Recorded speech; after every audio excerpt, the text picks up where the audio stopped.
Good afternoon. So we all saw a full house for the cannabis event.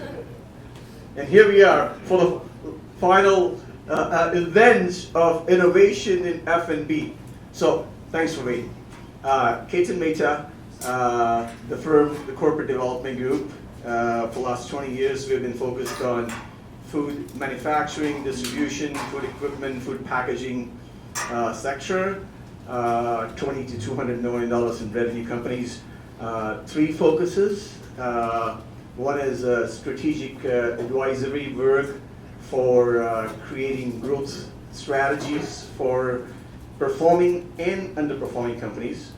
Number two is to assist them in transactional work for growth through acquisitions, focus through divestitures, strategic alliances, corporate partnerships, and of course corporate finance, debt and equity.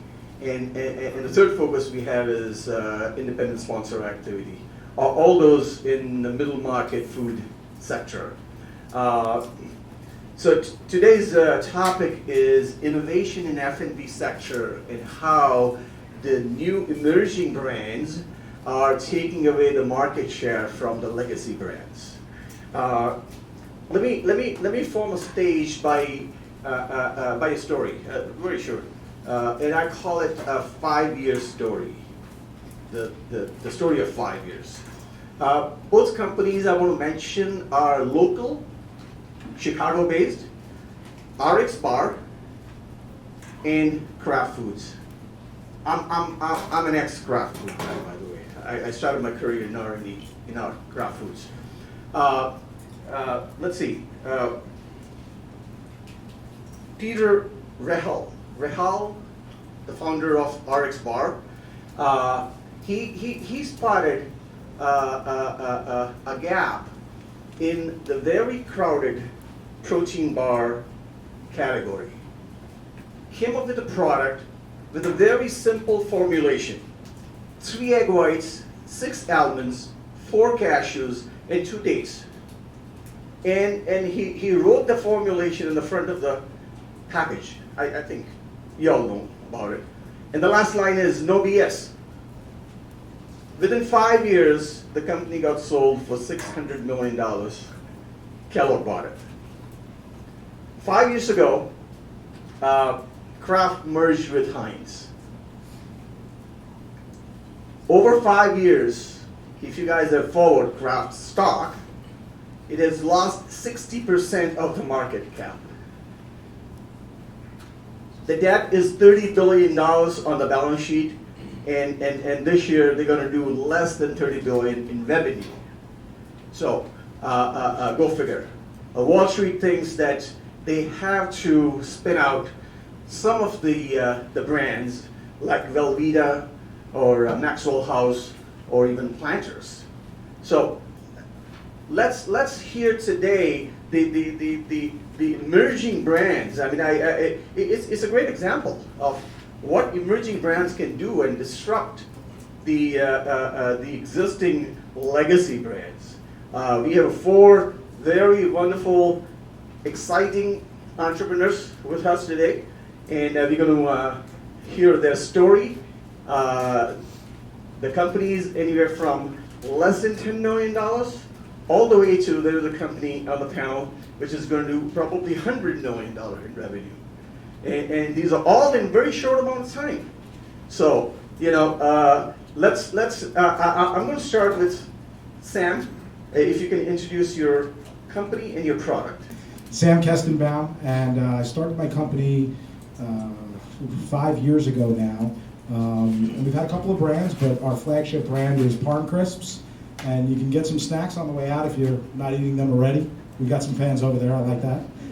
And I'm the co-founder and CEO of the company. I was with Hanes Celestial for 10 years before we went out to do this, and having some fun.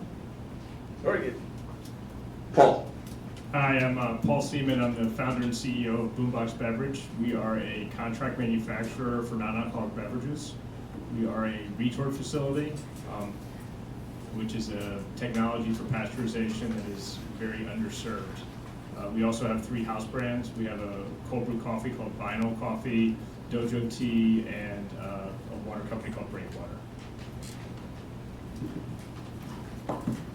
Hello. Hi, good afternoon. We're still awake here, right? My name is Alison Velasquez. I am CEO and founder of Skinny Souping. Skinny Souping is a line of sippable soups packaged for consumption on the go. All of our products are made from a handful of simple ingredients that have been thoughtfully combined and then packaged for consumption on the go. Hey everyone, my name is Dan Klein, CEO and co-founder of TST, based here in Chicago. We mainly do 2 primary lines of business. One is our loose leaf tea business. It's a big business in the grocery industry. Also could be purchased on Amazon and on our website. And then we have our cold brew tea line. It's a 16 ounce. Typically you'll see it in like the produce section or the dairy section of the grocery store. Could be found in just about any Target across the U.S. And yeah, been at it 10 years. Lots of good and bad stories to share, and hopefully share some good insight with you guys. Thank you.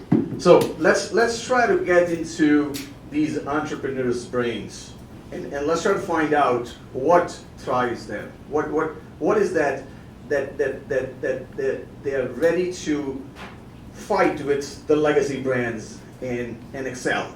I have broken the presentation into 3 different categories: innovations, entrepreneurship, and building the company. So I'm going to start with Sam. Sam, in innovation, what gaps in the evolving consumer brands you saw which pushed you to bring the products out? So it's interesting. We have 2 brands in the portfolio. One is Parm Crisps, the other one is Thinsters Cookies. And if you want to talk about the dichotomy of 2 trends going on right now, it's kind of hard to talk about, to be honest with you. We have a great tasting cookie line that's full of sugar, full of carbs. And then we have Parm Crisps, which are just 100%, a great tasting snack made from 100% cheese. It's got it's very high in protein, no carbs, no sugar, and hits the trend that the consumer is looking for today. You can see it on velocity, right? You can see it. Parm Crisp today is the 2nd largest growing cracker in the United States. We're number 13. I think we're the number 13 brand today in the United States for the cracker category, and that's where we are really focused. How old is the brand? The brand's 3 years old. We bought the company. It's a great story. We bought the company. It was doing about $1 million in sales. It had a small factory.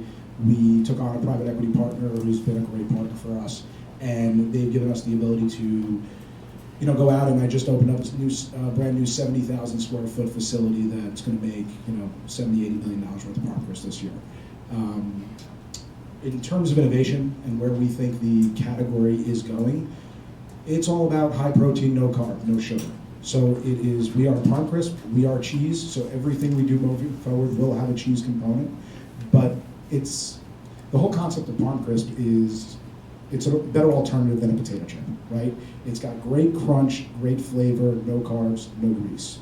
So as consumers are looking to eat healthier and want more functional foods, not empty, wasted calories, they're going to more of these kind of protein-rich or nutritionally rich foods that are going to hold you over and keep you full longer, as everyone in here is working like an animal, I'm sure, all eating more snacks, snacking more often, and less meals.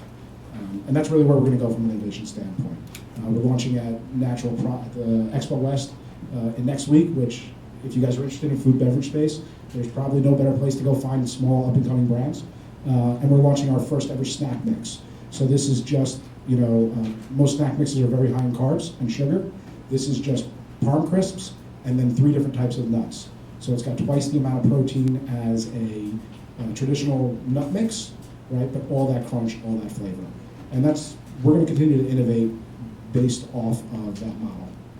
Okay, thank you. So again, the key is evolving consumer demand, and how do you find the gaps in it? So that's what I want you guys to focus. That the consumer demand is evolving, and you guys have figured out how to find those gaps. So, Paul, you next. What's the gap you saw which forced you to? The gap is boutique manufacturing. Because the beverage space is moving so quickly, there are highly credible entrepreneurs and brands that have trouble finding partners. We have a state-of-the-art facility. It's run by a guy who used to run Pepsi Massachusetts. So we really can offer sort of a manufacturing partnership that isn't typically available for smaller brands, and it's exactly a lot of what's been talked about all day, where brands need to move faster, and consumers are moving faster as well. So they need to be able to spin up brands quickly and sort of follow the trends. And that's what we're built to do. So you decided to do contract manufacturing rather than building a brand, and you found a gap in contract manufacturing, right? Yes. Okay. Okay. I want people to realize that there are gaps in contract manufacturing also. It doesn't have to be in brands. Yeah, I mean the gap is the trend of canned beverages, which is, I mean, everywhere. The best form of pasteurization for canned beverages is retort, and retort facilities are a pain to run, and so most of the big food companies all have retort facilities, but the retort for hire is very underserved, and the existing facilities, I haven't dealt with them, but have a reputation from who I talk to every day of being very difficult to work with or having extremely high MOQs or both. So. Okay, Allison is a very interesting entrepreneur. She is as much into fitness as she is into food. Allison, what gaps did you see? Looks like in your personal life, you figured what the gap is, and you followed your heart. Yes. So really, our product line is a powerful intersection of top consumer-driven trends. So convenience, healthy, fresh, and tasty. Really, the catalyst for this brand was a gap that I found for myself in my own life, which was having a convenient but yet healthy meal option on the go. And I know we've all talked about RX bar all day today. I was eating just protein bars all the time, and at a certain point, that is not real food. That's still processed to an extent, and I was really looking for vegetables and real fresh food, but packaged in a convenient way that was going to accommodate my lifestyle. Everybody's busy, everybody's on the go, and I wanted fresh food, and you can't have a salad in your car. So I started relooking at food that was very familiar to me from my upbringing, and soup was always at the center of our table when we grew up. Originally, my family's from Mexico City. We ate everything fresh. I didn't even understand the concept of processed foods. So going back to my heritage, I wanted to find a way to really have the same kind of fresh food, but in a portable way. And that was a huge white space, looking at particularly lunch for the consumer. That continues to be a huge white space of having something portable and fresh, and that's kind of the catalyst for all this. Now, Dan has gotten many awards, 30 under 30. Dan? Yeah. Okay, we want to hear what's going on with you. All right. Very thankful to have that kind of recognition. I was shocked when we got it, but yeah, for us, it's when we first started the company. Really, the idea came from a study abroad trip that my business partner and I took in 2009. We were in Prague for a weekend, just as friends hanging out, and next thing you know, we're walking around. We see tea houses all over, and these tea houses served exclusively loose leaf tea. There were no tea bags anywhere in that city, and so when we came back to the States, did some research, we realized that at the time the only place that you could really get good quality loose leaf tea would be at a specialty retail store, maybe like a Tivana or a David's Tea, or maybe online. Now, 10 years in, loose leaf tea is still a very big growing business for us, and Tivana doesn't even sell loose leaf tea anymore, so we outlasted Tivana somehow on that. but there's still a ton of demand for it. There's 45 million U.S. consumers that drink it at least a few times a month. So even though it is a niche, it's a big niche, and tea is such a big beverage that there's just so much under it. And then most recently, about 2.5 years ago, we were approached by Target, and we had worked with them in the past on the loose leaf line, and they came to us and said, you know, we're seeing trends in the market from our data that are showing that there's going to be a greater demand for tea, and they had seen a lot of growth, as you guys probably know, in places like kombucha, cold pressed juice, and that sort of thing, anything fresh, really. And they really kind of pushed us to launch this product, and so we worked with them in development for like 6 months, and basically told nobody, and brought it to the market. We were really first to market nationally on a cold brew tea bottle, and it's been wild. And you know, I think it's like when you find that niche, you find it, but sometimes you don't get to exploit it right away sometimes, because it takes a little while for the market to catch up. We've seen it before. So yeah, I mean, we're constantly looking to innovate and try and find those niches in the marketplace and see what we can do. That's good. How old is the brand? Almost 10 years. Okay. Yeah. Okay. So emerging brands, branding is as important. So I want to find out from our entrepreneurs what motivated them to brand their product. So Sam, if you can tell me what's the reason you branded the product? Yeah, this question is a really good one, because you know, I've been involved with some of the largest snack brands in the country, and when you know, I kind of answer this in two parts. The first part is in the historical brands, and whether it's Veggie Straws or you know, my partners and I have been involved in Pretzel Crisp, and we were the first investors into Skinny Pop popcorn, and everyone freaked out about the names. Wait, Veggie Straws is not a brand. Pretzel Crisp is not a brand. Skinny Pop is not a brand, it's an item. You can't have the item in the brand name.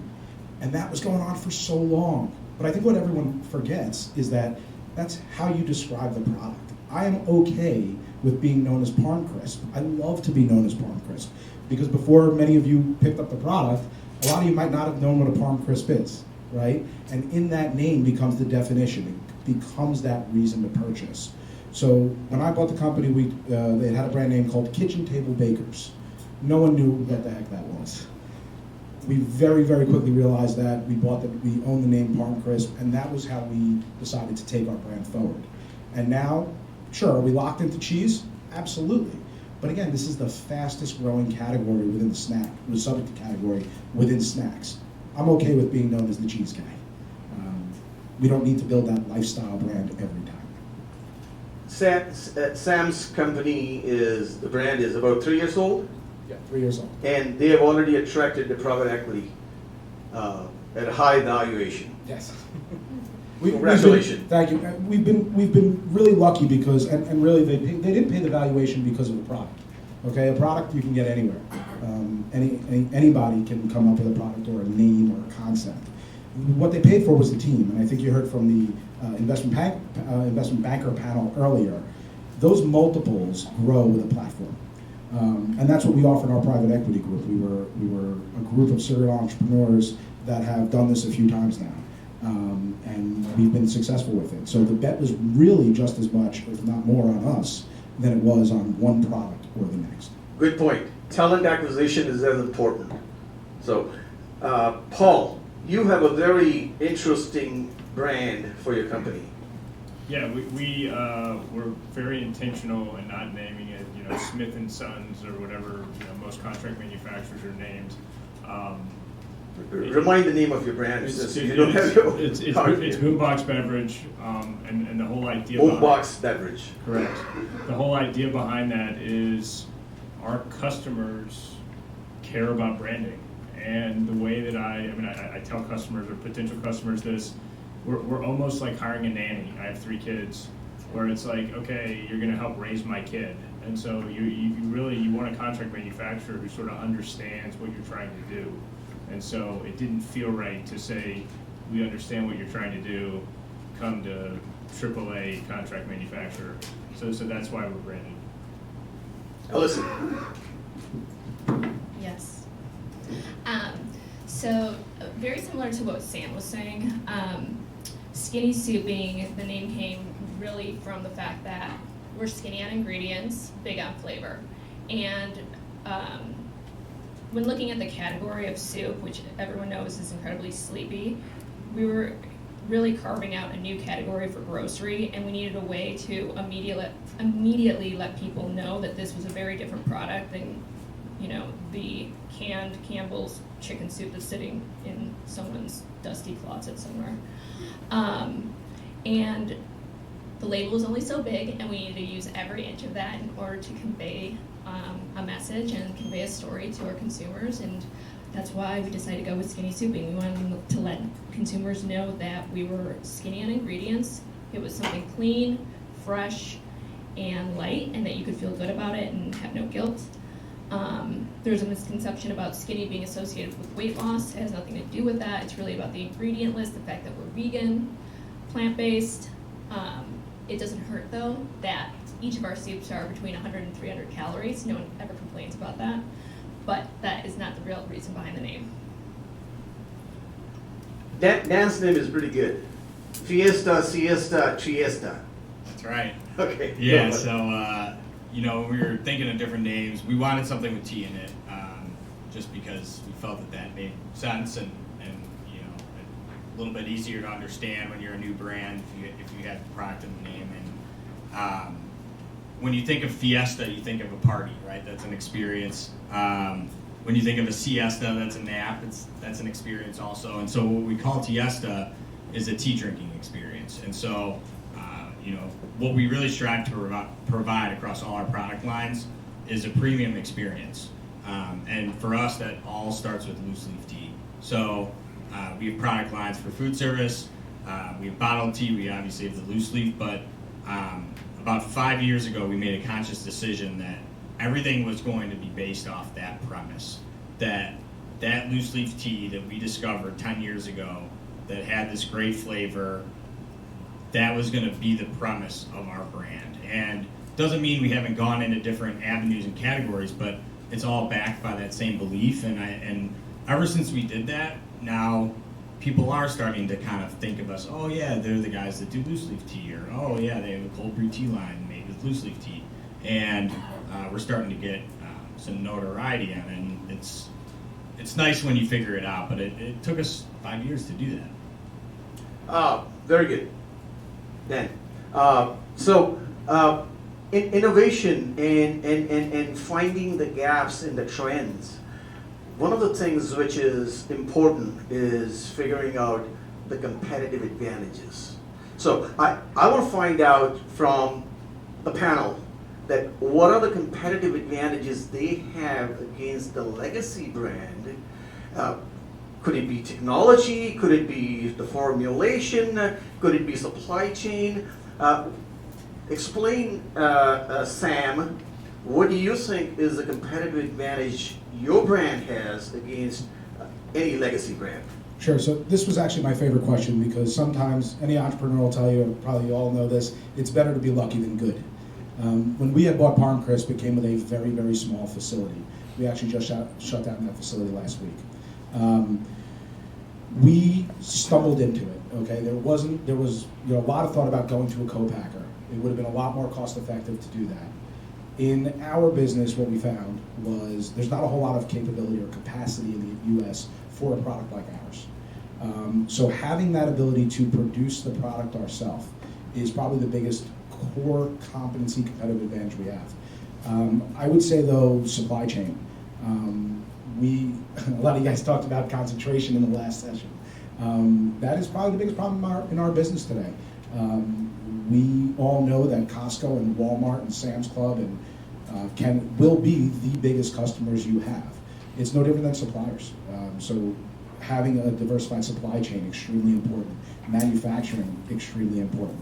And then distribution, and really first market distribution. There's a competitor out there, and we battle them every day. The biggest mistake that the original founders made on the guys who we bought the company from, well, they were sleeping. They just sat there. They didn't go out. They didn't get business. And they let the competitor launch. They were a supplier. They let them launch. And today the company would be worth triple what it's worth if we truly were first to market. How we solved that was we saw they went after Costco, we went after Sam's Club. They went after Walmart, we took the entire grocery channel. So there were, now it's not so sustainable, but that brand development that comes from that, that's what's sustainable. So I would say that, again, it's manufacturing, it's probably our largest, and then it's, you know, sourcing and first to market distribution is kind of our model. Thank you. Paul?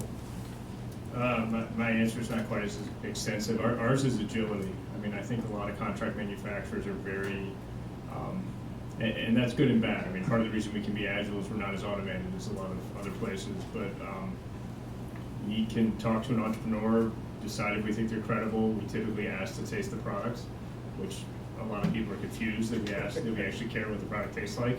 And then we decide if we want to make it or not. And I think we also can work with people on MOQs and help them scale, which a lot of contract manufacturers here's our cutoff. So I think agility is our biggest competitive advantage right now. We'll see.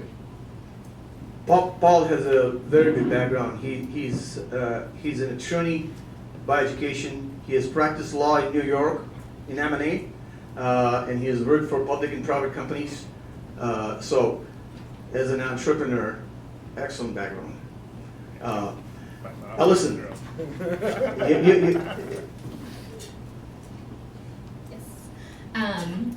I mean, once again, soup is so sleepy, but there's a reason for that. What we've been doing now with this line of soups is complicated.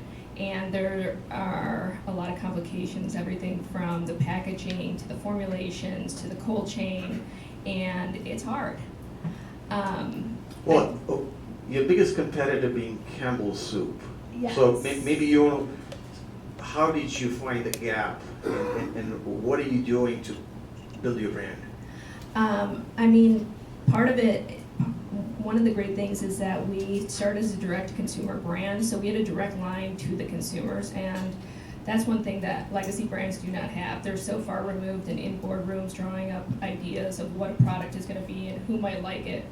We actually know our consumers. I have people text me all the time telling me this store is out, come fill these shelves, and that has enabled us to create a product that we not only believe people will love, we know people will love because we designed it based on feedback from real consumers.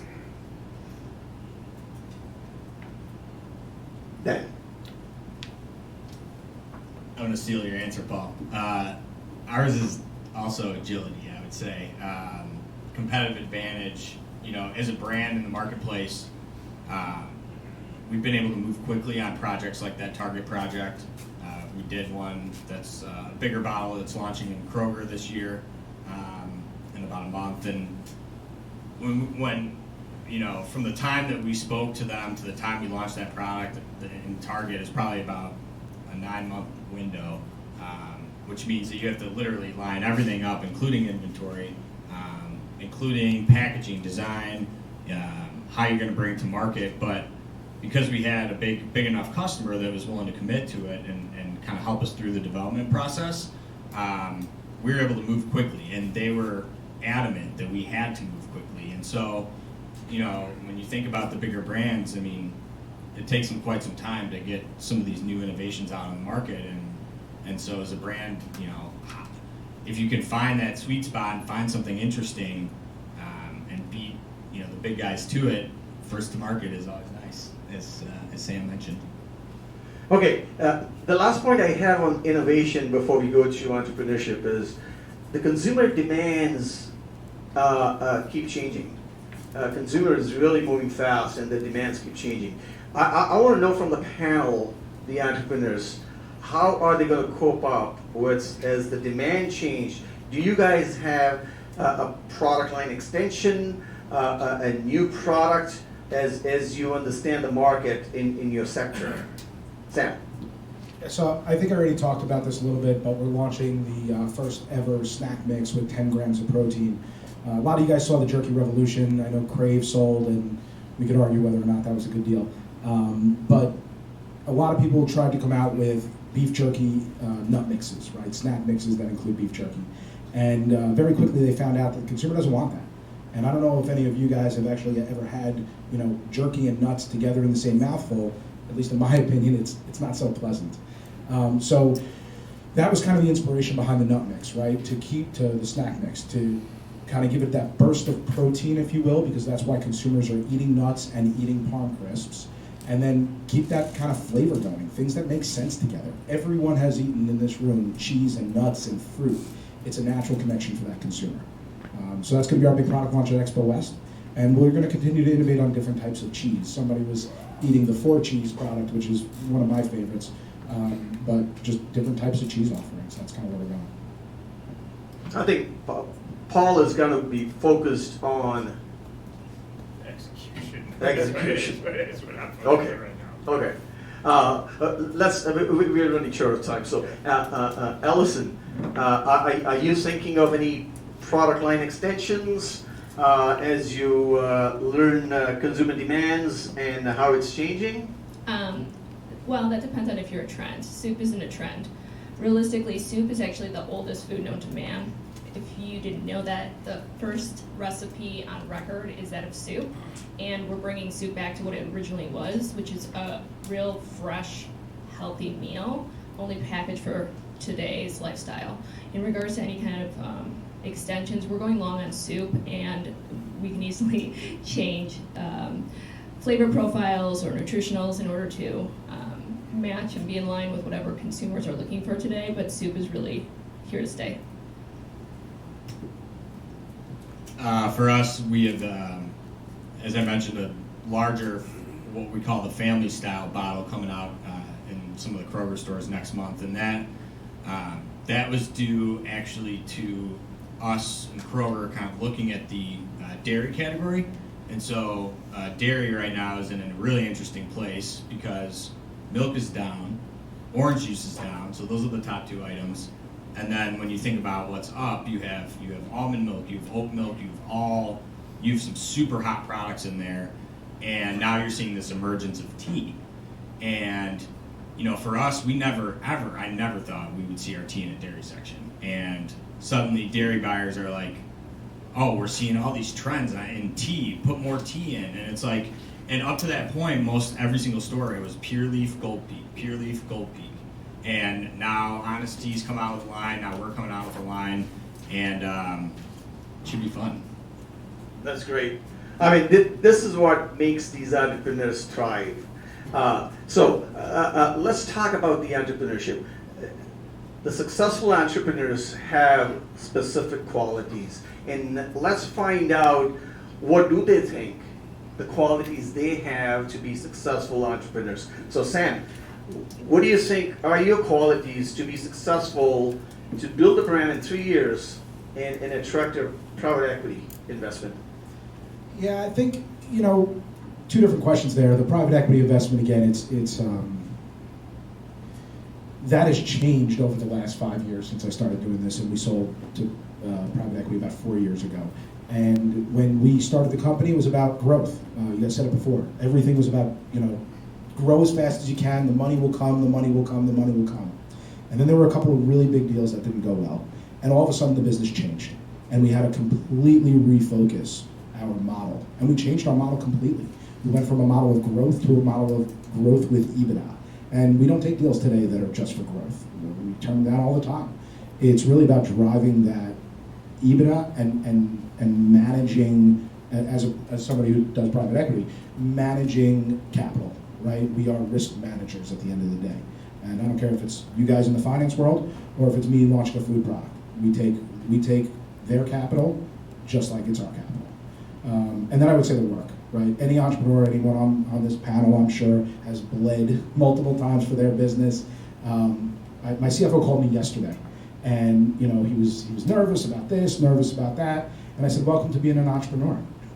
Everything you get nervous about. Will I get that deal tomorrow? Will my plant blow up tomorrow? How am I going to finance this when I'm tight with cash flow tomorrow? So having a stone stomach, if you will, is really important to developing that business.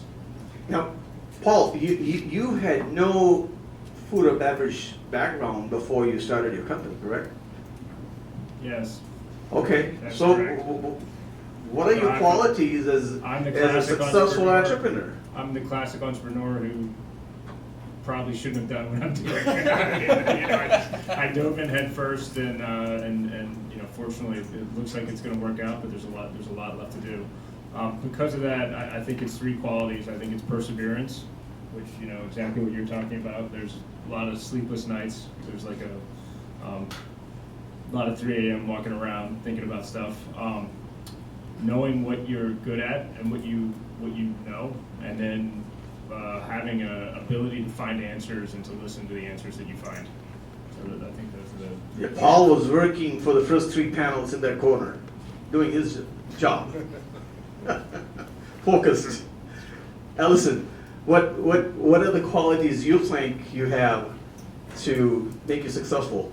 I think, to reiterate what Sam said, you have to have an insane work ethic.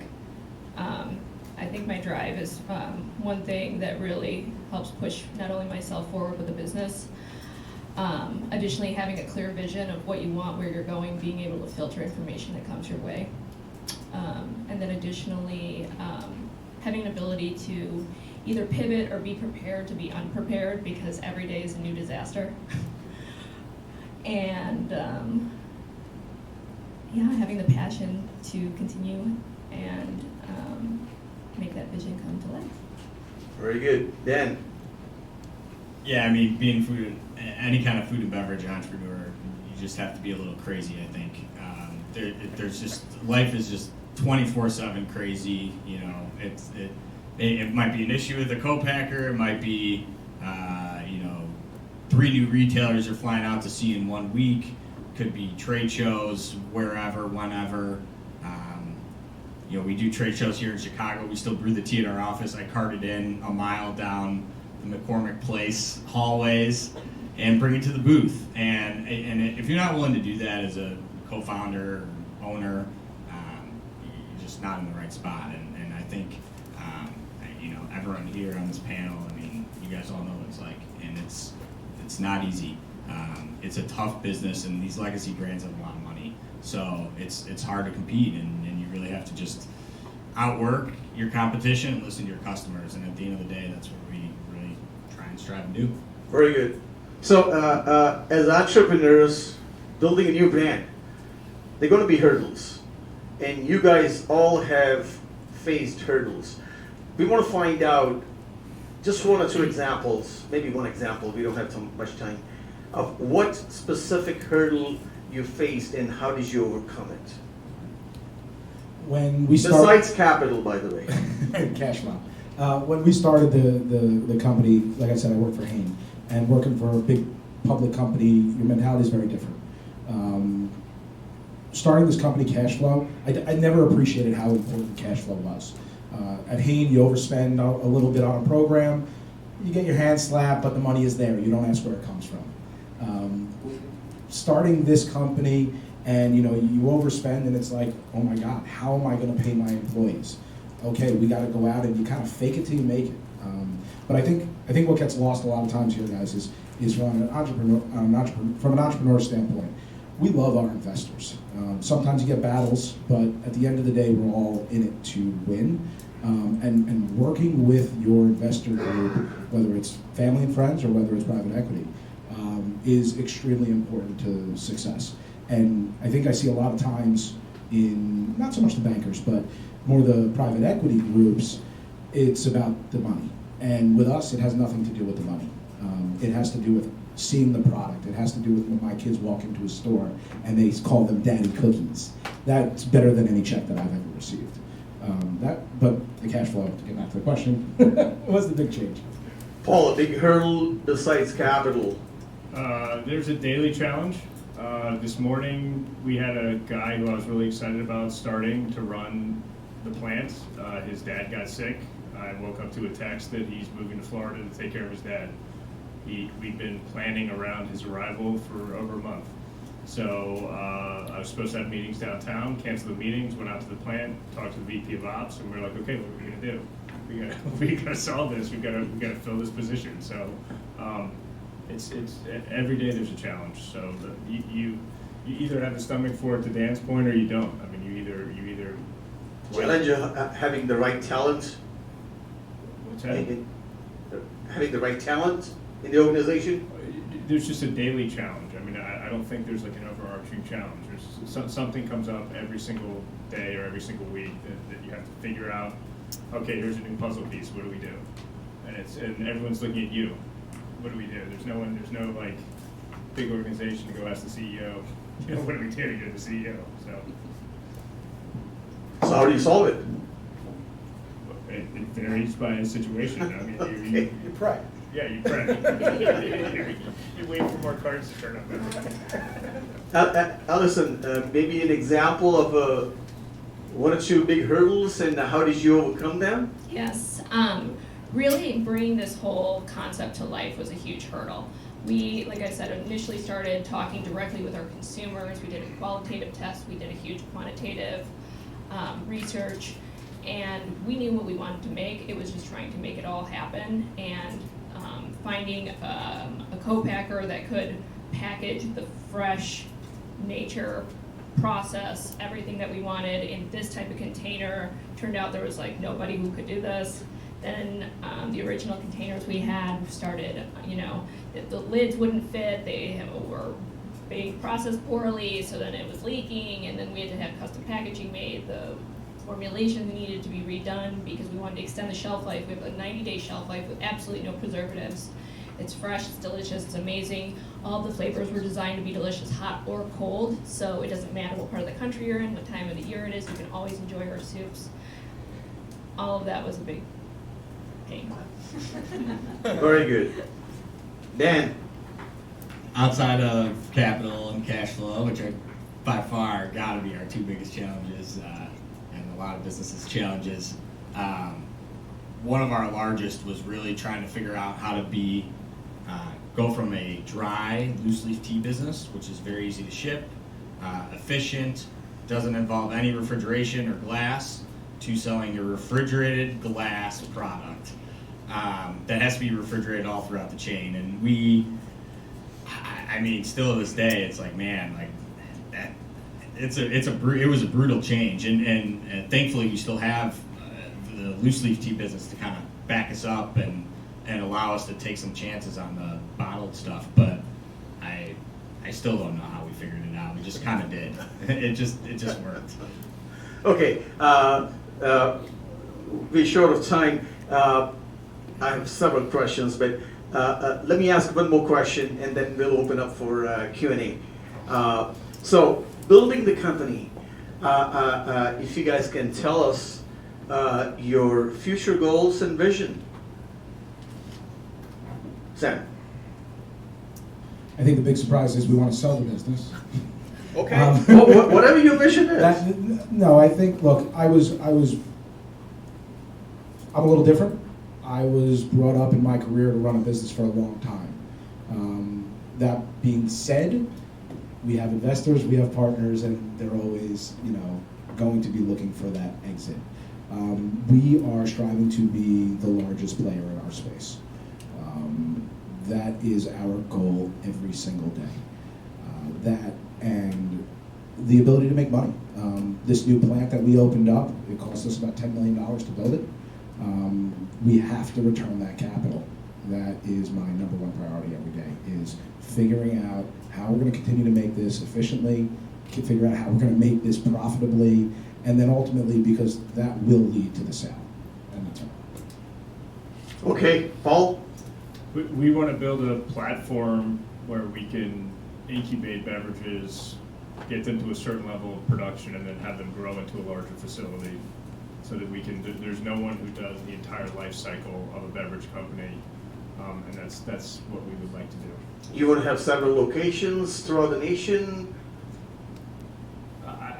We don't know yet if there'll be locations throughout the nation, but we will want a bigger plant eventually, so that we can. I am turning down business already, which drives me crazy. Excellent, excellent. Allison. Well, our goal is to be the next Campbell's, which we will be. We plan to focus not only on unit profitability, which has now gotten to a place which is going to allow us to scale this year, but we want to replace Campbell's and we want to be the cornerstone, make soup the cornerstone of the American diet again. So my focus is my leadership, which I focus on daily, and then helping my management team create a strong culture that focuses on collaboration, community, performance, and innovation to help us get there. Dan. We really want to be the premium tea provider, and we're really just striving to do that. And one of the other things as a part of that is we do a lot of giving back. It's a big part of what we do, and so we build water wells in Nigeria for our hibiscus farmers, and we don't donate the money to a charity, and they build it. Like, we literally like send the money to the people building the well, and $8,600 later you get a water well that services thousands of people. And right now we have two. For every bottle that's sold, penny goes into a bank account. Once you hit $8,600, you build another water well. So that region's got capacity for about like 50 to 75, which we believe would be impacting about 1 million people. So aside from the fact that we want to grow the brand, we also want to grow our kind of social awareness and really strive to have people think of business not just as a platform to make money, but also to do good as well. Excellent. Well, in less than an hour, I think we got an idea of what these 4 entrepreneurs are up to and what drives them.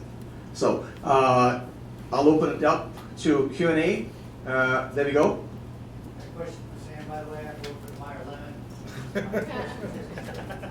Just a quick question for you.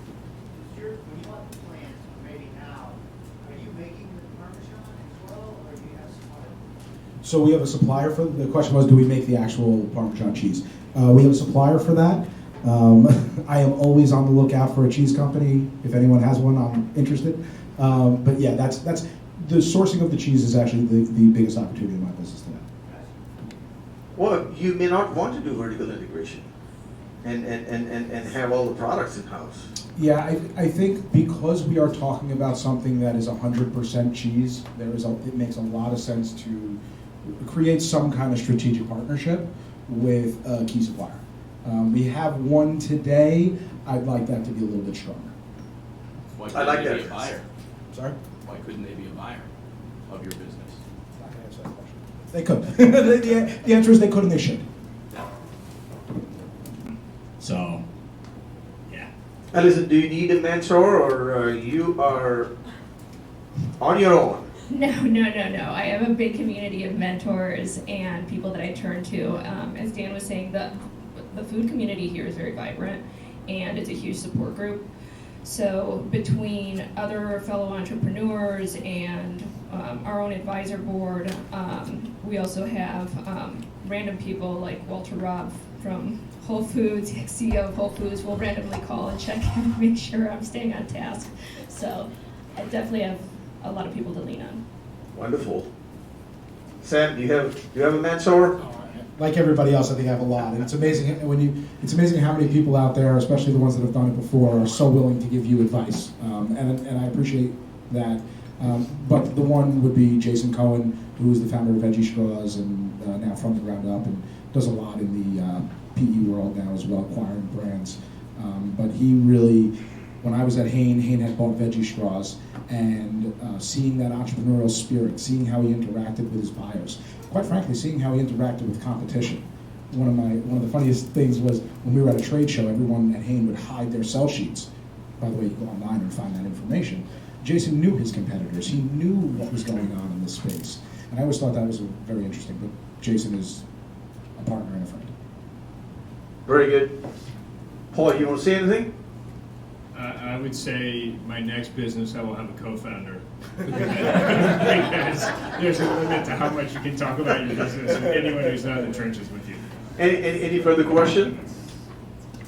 Anyone? Okay. Best single piece of advice that one of your mentors gave you early on? Or what? A piece of advice. Piece of advice that mentors gave Which- me. So, Which really helped you. so, Right. so Jason Cohen, I was really struggling at the time. We had a snack brand. Originally, our first chip company wasn't doing so well. And it's about staying at that, right? The whole theme is staying at that. But I was very nervous and a lot of sleepless nights at 4 in the morning, right? 3 in the morning walking around. Eastern time. And he said to me that being an entrepreneur, being an owner, is everyone could say, everyone has an opinion and everyone could tell you what they think is the right thing. But being an entrepreneur and a business owner means that you have to have conviction.